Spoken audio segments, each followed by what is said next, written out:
Os sinais da vinda. A profecia final está se cumprindo? Em todas as civilizações, em todas as culturas, existe um sussurro persistente, uma profecia sobre o fim. Os maias calcularam o fim de um ciclo. Nostradamus escreveu suas quadras enigmáticas. Mitos antigos falam de uma batalha final entre a luz e as trevas.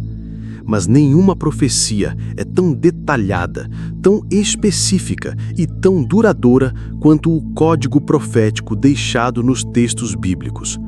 Um roteiro de eventos que, segundo milhões de pessoas, culminará em um evento cósmico que mudará para sempre a história humana: a segunda vinda de Jesus Cristo.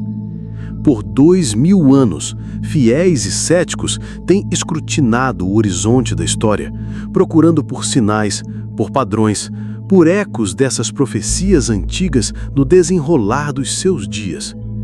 E hoje nós fazemos a mesma pergunta que eles fizeram, mas com uma urgência diferente. Com o mundo conectado como nunca antes, com conflitos, mudanças e crises se desdobrando em tempo real diante dos nossos olhos, será que estamos vivendo nos dias que os profetas viram de longe? Hoje, não vamos prever o futuro. Vamos fazer algo mais profundo. Vamos analisar os sinais descritos por Jesus e seus apóstolos e colocá-los lado a lado com o mundo que vemos hoje. Esta é a nossa investigação sobre a profecia final. Se você sente que vivemos em tempos de profunda transformação, se a busca por respostas nos textos antigos ressoa com a sua alma, se ousa olhar para os mistérios do tempo e da profecia, deixe o seu like para se juntar a nós nesta análise. E inscreva-se no canal Entre Fé e Fé, pois esta é uma jornada de conhecimento que faremos juntos. Parte 1. O palco global. Antes do ato final, o palco precisa ser preparado. As profecias descrevem um cenário global específico, onde certas condições geopolíticas e espirituais estariam em vigor. E o primeiro sinal é um de alcance sem precedentes. Em Mateus, capítulo 24, Jesus previu que o evangelho do reino seria pregado em todo o mundo, como um testemunho a todas as nações. E então, viria o fim. Pense na era dos apóstolos. A ideia de levar uma mensagem a todas as nações parecia impossível, uma tarefa para milênios. Agora pense em hoje, a era da internet, das transmissões por satélite, das redes sociais. A Bíblia, traduzida para milhares de línguas, pode chegar aos cantos mais remotos do planeta com um simples clique. Este testemunho global nunca foi tão tangível. Ao mesmo tempo em que a mensagem se espalha, outra profecia, com raízes no Antigo Testamento, encontra um cumprimento impressionante em nossos tempos. Por quase 2000 anos, o povo judeu esteve disperso, sem uma pátria. Mas os profetas, como Jeremias e Ezequiel, previram que Deus os reuniria de volta à sua terra ancestral nos últimos dias. Em 1948, contra todas as probabilidades históricas, o Estado de Israel renasceu. Um evento que muitos teólogos veem como o supersinal, o movimento do ponteiro profético que acelerou o relógio para o fim dos tempos. Mas o palco global descrito nas Escrituras não é de paz. Ao contrário, Jesus alertou de forma sombria: vocês ouvirão falar de guerras e rumores de guerras. Nação se levantará contra nação e reino contra reino. O século XX foi o mais sangrento da história humana. E hoje vivemos em um mundo de tensões geopolíticas constantes, conflitos localizados que ameaçam se tornar globais, e o som incessante dos tambores de guerra ecoando em diferentes continentes. A profecia não fala de um único conflito final, mas de uma atmosfera de conflito, um estado de agitação permanente. Parte 2. A crise da fé. Mas os sinais mais profundos, segundo as Escrituras, não aconteceriam apenas nos campos de batalha ou nos corredores do poder. Eles aconteceriam no coração humano, uma crise espiritual em escala planetária.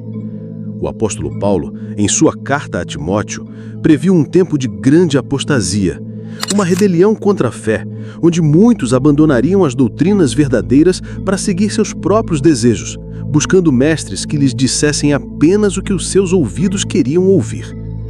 E vivemos em uma era de ceticismo radical e de relativismo, onde a própria ideia de verdade absoluta é frequentemente atacada. As igrejas históricas em muitas partes do mundo se esvaziam e uma espiritualidade customizada, sem compromisso e sem doutrina, ganha cada vez mais adeptos. E nesse vazio de fé surge outro fenômeno previsto por Jesus: o aparecimento de falsos profetas e falsos cristos. Ele alertou que muitos viriam em seu nome, realizando grandes sinais e maravilhas para enganar, se possível, até os eleitos. A história está cheia de líderes de cultos carismáticos que levaram seus seguidores à ruína. E hoje, na era da mídia, a plataforma para esses enganos é global. Messias autoproclamados surgem com promessas de salvação, iluminação ou prosperidade, arrastando multidões. Mas talvez o sinal mais sutil e devastador de todos seja o que Jesus descreveu em Mateus 24. E por se multiplicar a iniquidade, o amor de muitos esfriará. Não é o fim do amor, mas o seu resfriamento, a apatia, a indiferença. Uma sociedade onde o egoísmo, a polarização e a falta de empatia se tornam a norma, onde as pessoas se fecham em suas bolhas digitais e o amor ao próximo é substituído pela defesa de uma ideologia. É um sinal silencioso, mas que corrói a própria fundação da humanidade. Parte 3. Os sinais cataclísmicos. O palco está montado, a crise espiritual se aprofunda. E então, segundo as profecias, a própria natureza começaria a gemer, os sinais cataclísmicos. Jesus falou de um tempo de grande tribulação, como nunca houve desde o princípio do mundo. Um período de angústia e sofrimento sem precedentes. Muitos intérpretes veem isso como um período futuro, específico e intenso de julgamento sobre a terra. E acompanhando esta tribulação, a natureza reagiria. Haverá fomes, pestes e terremotos em vários lugares. Não que esses eventos nunca tivessem acontecido antes, mas Jesus diz que eles seriam como as dores de parto, aumentando em frequência e intensidade à medida que o fim se aproxima. Hoje, com as notícias globais, somos testemunhas diárias de desastres naturais que parecem cada vez mais extremos, de pandemias que paralisam o mundo e de crises alimentares que ameaçam nações. E então, os sinais se voltam para os céus. Em uma das passagens mais apocalípticas, Jesus diz: o sol escurecerá e a lua não dará a sua luz. As estrelas cairão dos céus e os poderes celestes serão abalados. Sejam eventos literais ou símbolos de um colapso total da ordem política e social, a imagem é de um mundo mergulhado na escuridão e no caos, onde as constantes do universo parecem se desfazer. E é neste cenário de caos global, de engano espiritual e de colapso da ordem que a profecia bíblica prevê o surgimento de sua figura mais enigmática e sombria, o Anticristo.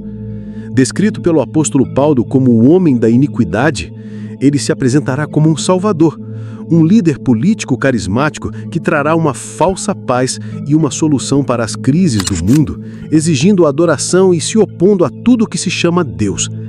Ele é o ápice do engano, a personificação da rebelião humana. Guerras, fomes, terremotos, apostasia, um governo mundial emergente, sinais nos céus. Quando olhamos para esses ecos de profecias antigas no nosso mundo moderno, é fácil sentir apreensão. Mas para os autores bíblicos, esses sinais não eram apenas um prenúncio do fim, mas um prenúncio de um novo começo. Jesus concluiu seu sermão profético dizendo: quando estas coisas começarem a acontecer, exultai e levantai as vossas cabeças, porque a vossa redenção se aproxima. Os sinais do fim dos tempos, no contexto da fé, não são sobre medo, são sobre esperança. A promessa de que a desordem dará lugar à ordem, a injustiça dará lugar à justiça, e o caos será substituído pela paz. Não nos cabe saber o dia nem a hora, mas talvez nos caiba observar, discernir e refletir. O palco está sendo montado? Os ecos da profecia estão ficando mais altos? A resposta final permanece no limiar entre a fé e a fé. A profecia é um espelho para o nosso tempo. E agora eu pergunto a você, de todos os sinais que exploramos, qual deles mais ressoa com o mundo que você vê hoje?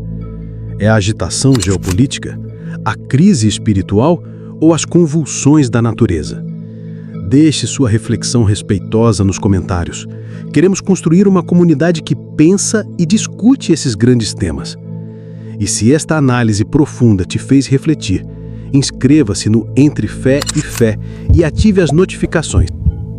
A nossa jornada pelos mistérios da Bíblia está apenas começando. Até a próxima!